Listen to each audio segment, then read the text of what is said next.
إن الحمد لله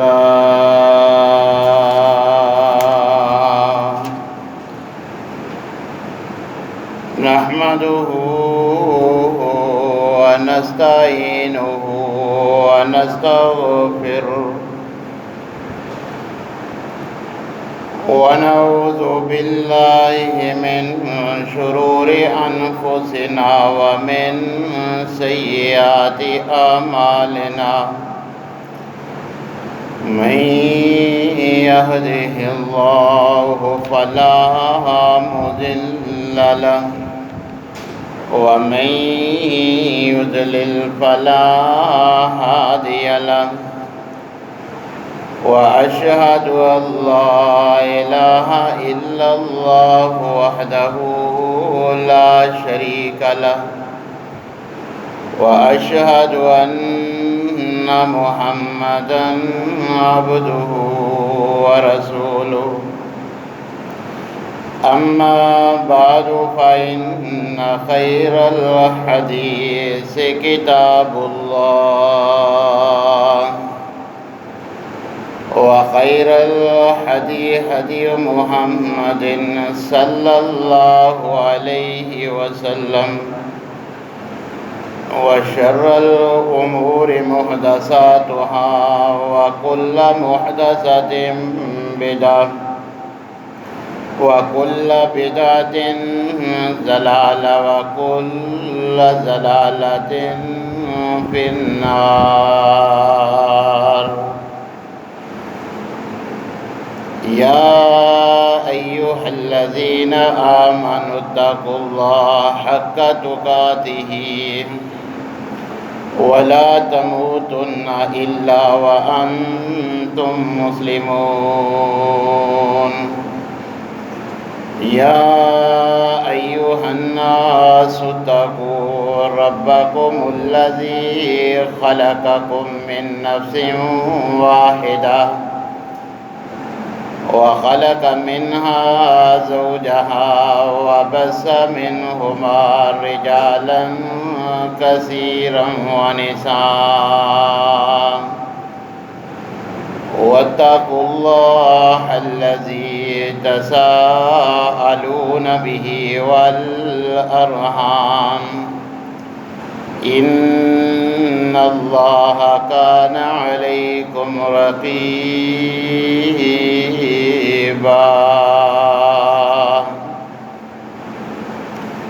يا أيها الذين آمنوا اتقوا الله وقولوا قولا سديدا يصلح لكم أعمالكم ويغفر لكم ذنوبكم ومن يطع الله ورسوله فقد فاز فوزا عظيما.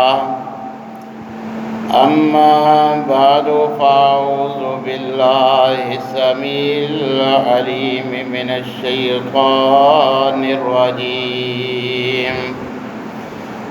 من حمزه ونفخه ونفسه. بسم الله الرحمن الرحيم.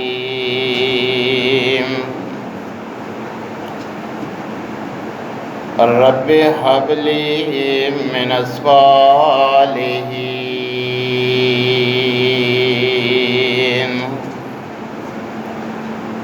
فبشرناه بغلام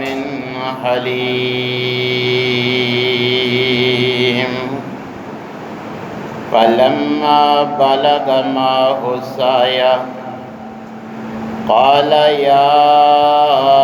بني إني أرى في المنام أني أذبحك فانظر ماذا ترى. قال يا أبت افعل ما تؤمر ستجدني إن شاء الله من أصحاب الظاهرين فلما أسلم وتله للجبين وناديناه أن يا إبراهيم قد صدقت الرؤيا إنا كذلك نجزي المحسنين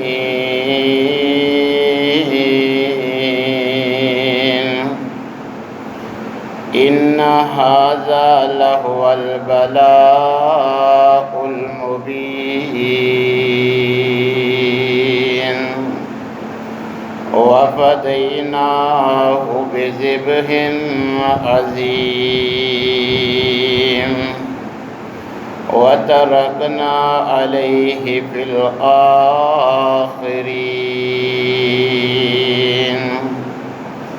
سلام على إبراهيم كذلك نجزي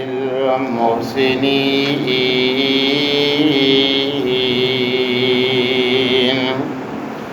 وقال النبي صلى الله عليه وسلم يا أيها الناس إن على كل أهل بيت في كل عام أضحية وقال النبي صلى الله عليه وسلم من كان له سعة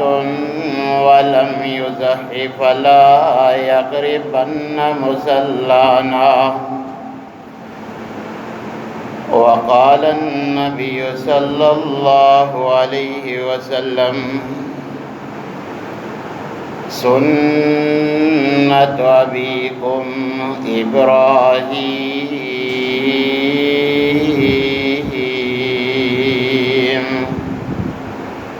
تمام قسم کی تعریفات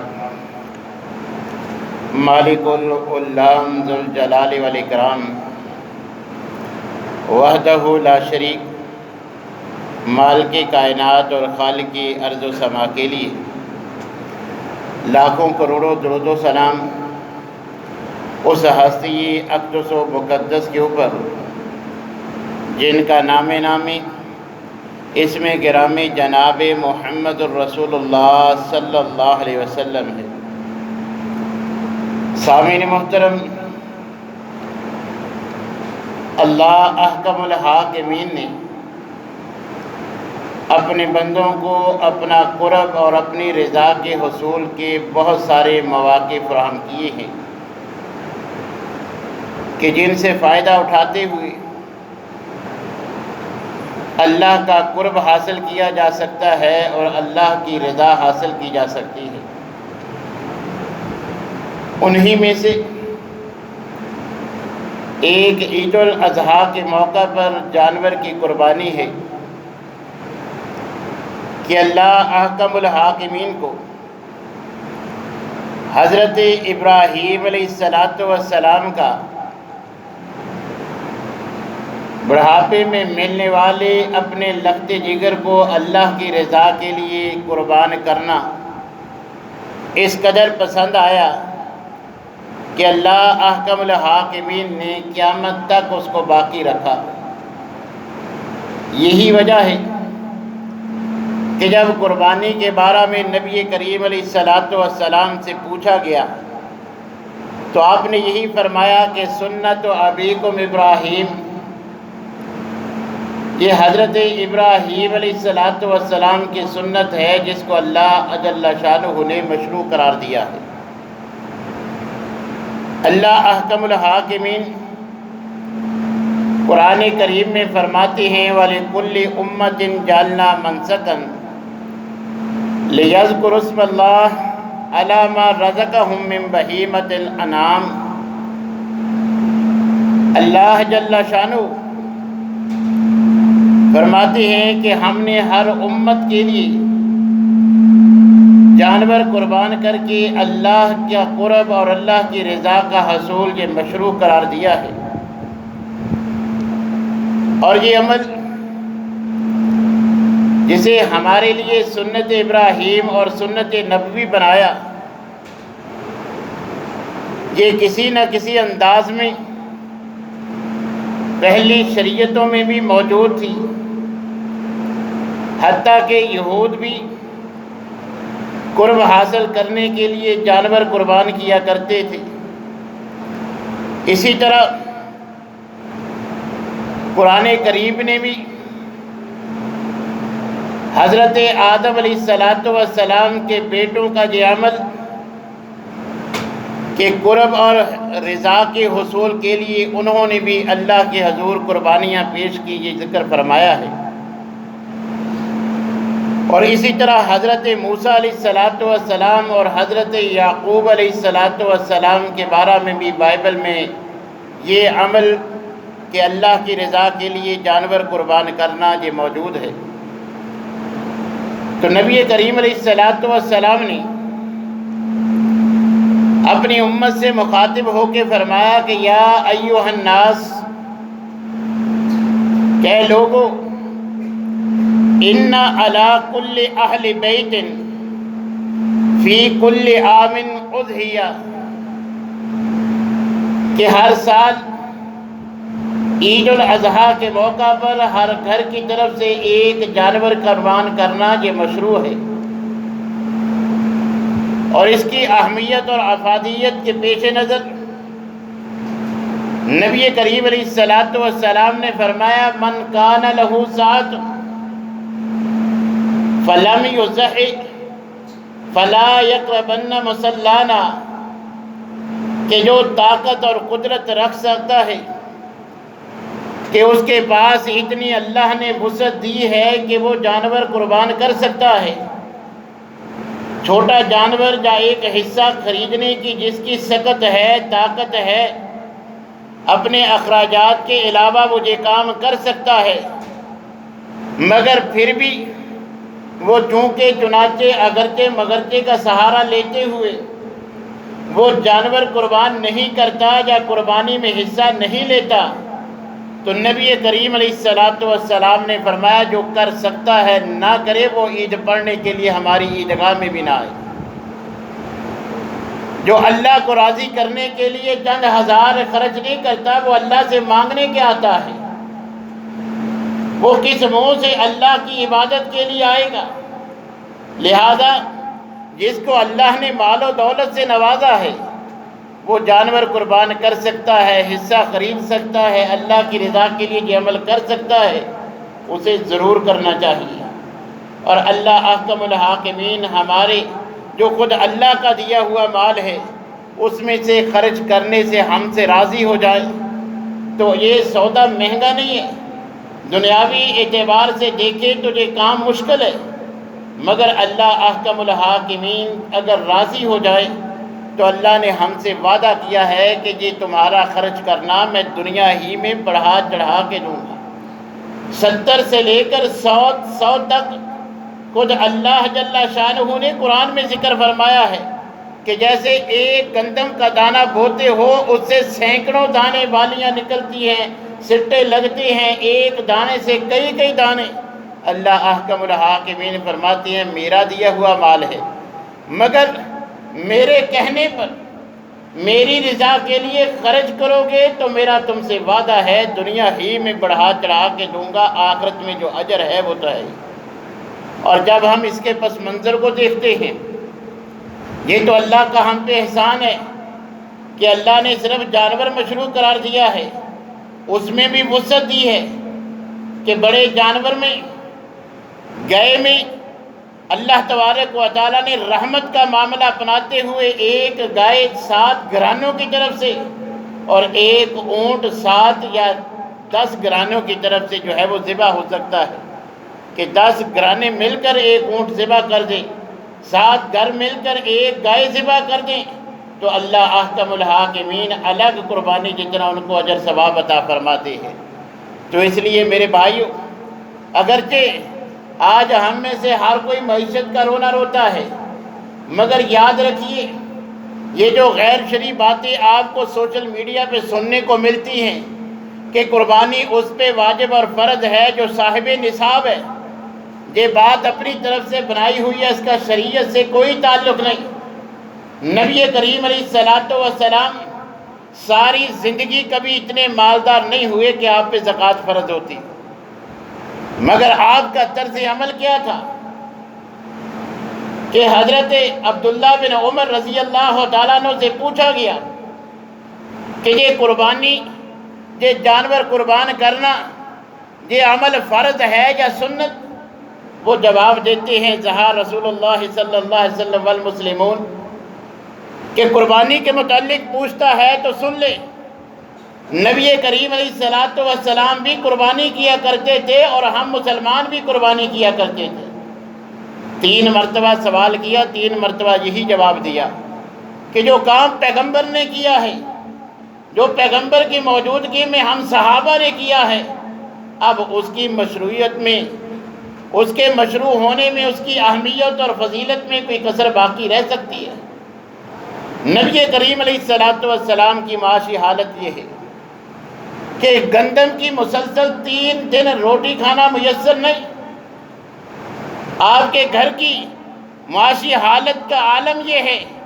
کہ مہینہ بھر مدینہ میں چولہا نہیں جلتا تھا، مگر صحابی گواہی دیتے ہیں کہ کھانے کے معاملہ میں اگرچہ مہینہ بھر چولہا نہ جلے، سالن نہ پکے، مگر نبی کریم علیہ الصلوۃ والسلام مدینہ میں ہر سال جانور قربان ضرور کیا کرتے تھے۔ حتیٰ کہ ایک مرتبہ یہ ایام، یہ عید الاضحیٰ کے دن اس حالت میں آئے کہ نبی صلی اللہ علیہ وسلم اور صحابہ سفر میں تھے۔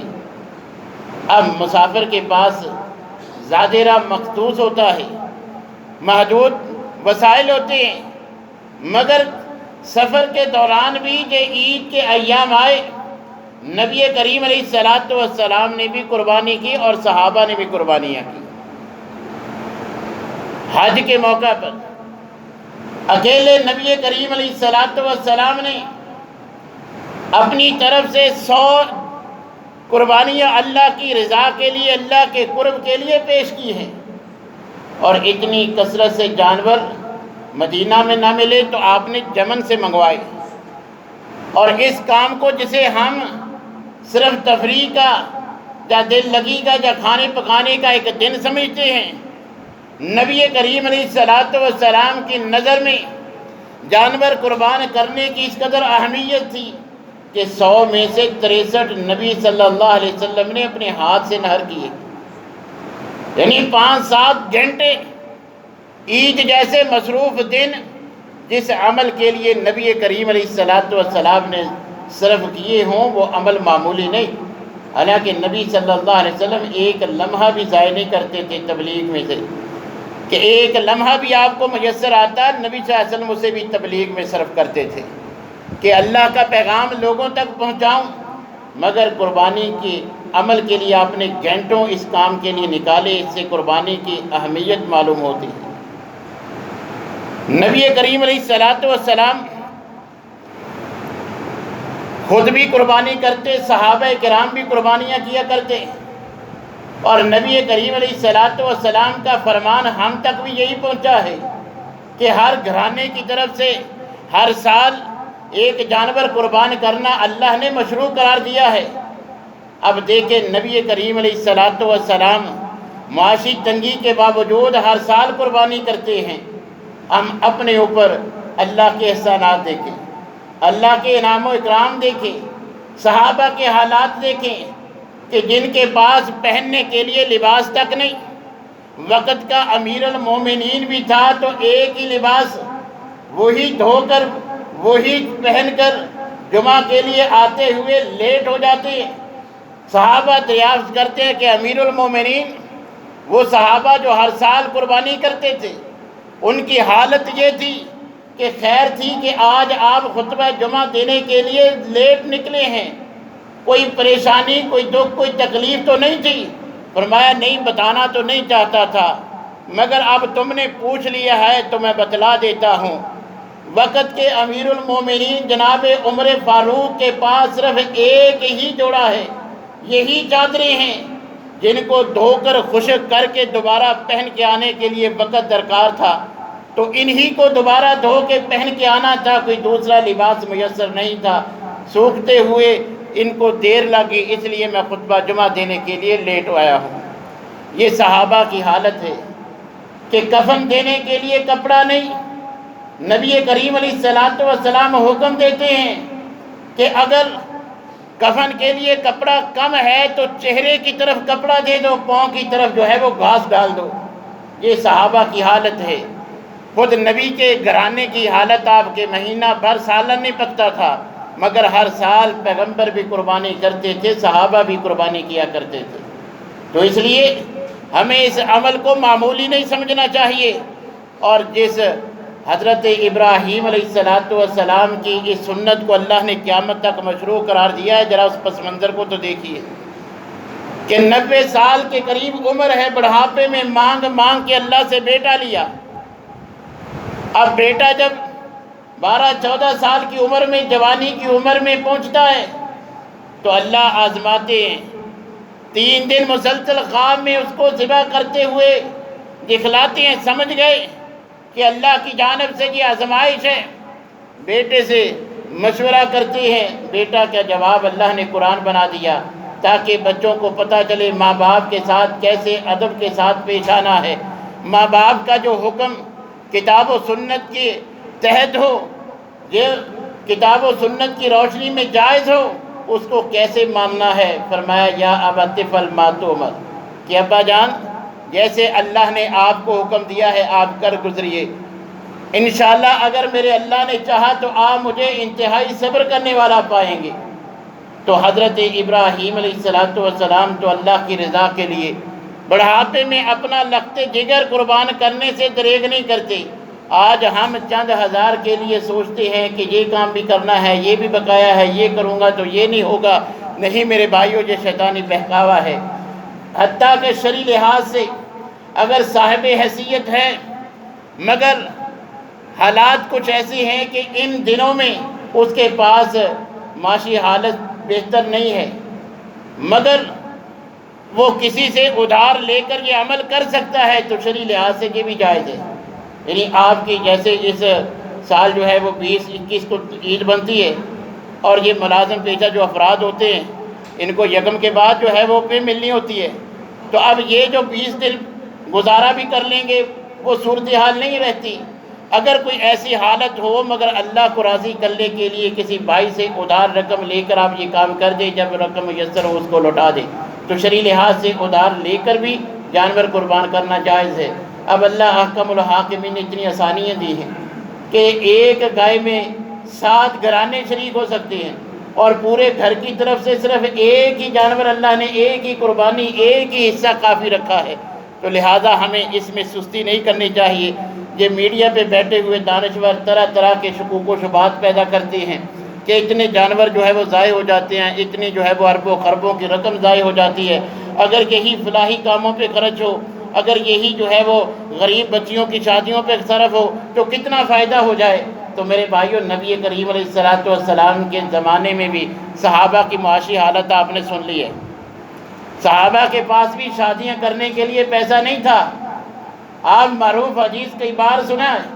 حق مہر کے معاملہ میں کہ نبی صلی اللہ علیہ وسلم سے ایک صحابی، جس عورت نے اپنے آپ کو نکاح کے لیے وقف کیا تھا، اس کے بارے میں درخواست کرتے کہ اللہ کے رسول میرا اس سے نکاح کروا دیجئے۔ فرمایا مہر میں دینے کے لیے کیا ہے؟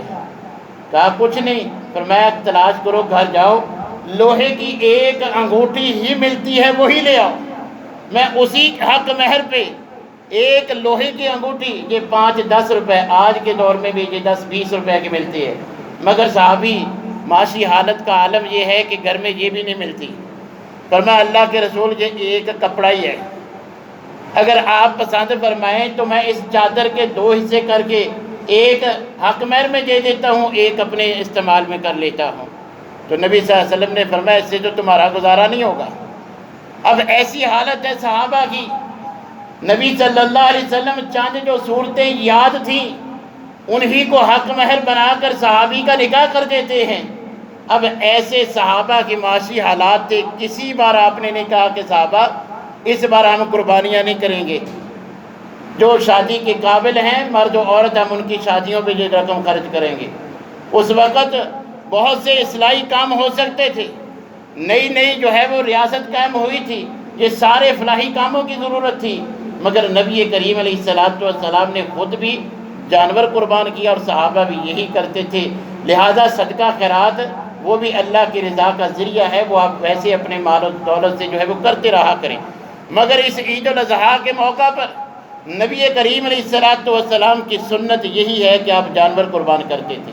اور خود نبی کریم علیہ السلام نے فرمایا کہ اس عید کے دن اپنے بندوں کے اعمال میں سے جو اللہ جل شانہ کو سب سے زیادہ عمل محبوب ہے وہ جانور کا خون بہانا ہے، نہ صدقہ خیرات نہ کوئی اور کام۔ عید کے دن سب سے زیادہ اپنے بندے کے عمل جس سے اللہ خوش ہوتے ہیں وہ جانور کا اللہ کی رضا کے لیے خون بہانا ہے۔ لہٰذا ہمیں اس عمل کو معمولی نہیں سمجھنا چاہیے، بلکہ اس کو نبی کریم علیہ السلام اور حضرت ابراہیم علیہ السلام کی سنت سمجھتے ہوئے، اسی طرح حضرت ابراہیم علیہ السلام کے جوش اور جذبے کے لیے کہ اللہ یہ تو چند ہزار کا حصہ کا جانور ہے، تجھے راضی کرنے کے لیے مجھے اپنا خون بہانا پڑا، ساری مال و دولت لٹانا پڑا، اللہ اپنے بچوں کو ذبح کروانا پڑا، اللہ میں تیری رضا کے لیے سب کچھ قربان کر دوں گا، مگر میری نظر میں تیری رضا مطلوب ہے، تو راضی ہو جائے تیری رضا کے لیے میں سب قربان کرنے کے لیے تیار ہوں۔ اگر ایسا جوش اور جذبہ ہے تو پھر میرے بھائیو یہ ہماری قربانیاں قبول ہیں، اگر نہ کی تو لوگ کیا کہیں گے؟ اب بیوی کی فرمائش ہے، بچوں کا مطالبہ ہے، محلے والے کیا کہیں گے، برادری میں ناک کٹ جائے گی، اس طرح کی سوچ پہ ہم نے جانور نہیں خرید رہا۔ ہم نے اس نیت سے کہ اللہ تجھے راضی کرنے کے لیے یہ مشروع عمل کر رہا ہوں، تجھے راضی کرنے کے لیے جو کام بھی کرنا پڑا میں کرنے کے لیے تیار ہوں۔ جیسے حضرت ابراہیم علیہ السلام اپنے جوان بیٹے کو راضی اللہ کی رضا کے لیے قربان کرنے کے لیے تیار ہو گئے، راضی ہو گئے، اور مصمم ارادے سے چھری بھی گردن پہ چلا دی۔ یہ تو اللہ احکم الحاکمین کا احسان تھا کہ اللہ نے جنت سے مینڈا بھیج کر بیٹے کو بھی بچا لیا اور ان کو بھی سرخرو فرما دیا، اور اللہ احکم الحاکمین نے پھر قرآن میں اعلان فرما دیا کہ وَكَذَلِكَ نَجْزِي الْمُحْسِنِينَ، ہم اسی طرح احسان کرنے والوں کو پھر بدلہ بھی دیتے ہیں کہ بیٹا بھی بچ گیا اور یہ عمل بھی ہو گیا، میں بھی ان سے راضی ہو گیا اور بیٹا بھی میں نے ان کو واپس لوٹا دیا۔ تو میرے بھائیو یہ ہزاروں روپیہ خرچ کریں گے تو اللہ یہ بھی لوٹا دے گا، اللہ بھی راضی ہو جائے گا۔ اور اس عمل کے لیے شرعی لحاظ سے چند شرائط ہیں۔ نبی کریم علیہ السلام نے چند عیوب کی وضاحت کی ہے کہ ایسے جانور قربان نہ کیے جائیں، کیونکہ اللہ احکم الحاکمین خود عیوب سے پاک ہے، تو اللہ کو راضی کرنے کے لیے جو جانور قربان کیا جائے وہ بھی عیوب سے پاک ہونا چاہیے۔ لہذا لاگر کمزور، لولا لنگڑا، کانا جس کا کان کٹا ہو، کان میں سراخ ہو، کان میں جو ہے وہ چیر لگا ہو، اسی طرح اس کا سینگ ٹوٹا ہوا ہو، یا ویسے اتنا کمزور کہ ہڈیوں میں گودا ہی نہ ہو، ایسا جانور شرعی لحاظ سے اس کی قربانی نہیں کرنی چاہیے، اس کی قربانی نہیں لگتی۔ یہ شرعی لحاظ سے ایسے جانور جو ہے وہ کرنے ممنوع ہے۔ یہ عیوب خریدنے کے بعد پیدا ہو جائیں تو پھر بھی وہ جانور قربانی کے لیے قربانی ہوگا، عام کاموں کے لیے وہ استعمال ہو سکتا ہے، جیسے عام گوشت کے لیے سارے جانور ہیں، عقیقے کے لیے بھی یہ شرائط نہیں ہیں، تو قربانی کے لیے جو شرائط ہیں ان کو مد نظر رکھنا چاہیے۔ اسی طرح نبی کریم علیہ السلام نے فرمایا لا تذبحوا الا مسنہ، قربانی کے معاملہ میں جانور کی خریدتے وقت ہمیں یہ شرط بھی ملحوظ رکھنی چاہیے۔